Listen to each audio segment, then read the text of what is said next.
Hello everyone, welcome back to అఫూస్ healthy kitchen. మా కిచెన్లో చాలా టేస్టీగా చాలా సింపుల్గా అయిన వంటలు చూపిస్తారండి.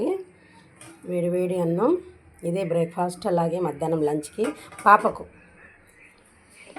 అలాగే టమాటా పప్పు చూడంత ఎమ్మీగా ఉంది కదా. అన్నం పప్పు ఉంటే చాలండి, ఇంకేదో అవసరం ఉండదు అనిపిస్తుంది నిజంగా. అంటే టమాటా పప్పు, అలాగే మా అత్త ఊరు నుంచి పంపించిన వడియాలు. హాలిడేస్లో అఫ్రిన్ వాళ్ళ నానమ్మ దగ్గరికి పోయిండే, అప్పుడు పంపించింది. చాలా హ్యాపీగా ఫీల్ అవుతున్నాను నేను నిజంగా. అంటే చాలా టేస్టీగా ఉంటాయి. అలాగే వేడి వేడి అన్నంలోకి అఫ్రిన్కి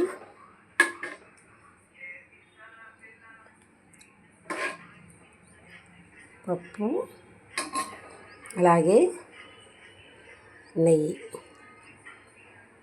చూసారా, వేడి అన్నం పప్పు నెయ్యి అఫ్రిన్కి ఇచ్చేసాను. ఇదండి ఈ చిన్న వీడియో. మీకు నచ్చితే లైక్ చేయండి, షేర్ చేయండి, సబ్స్క్రైబ్ చేయండి ఫ్రెండ్స్.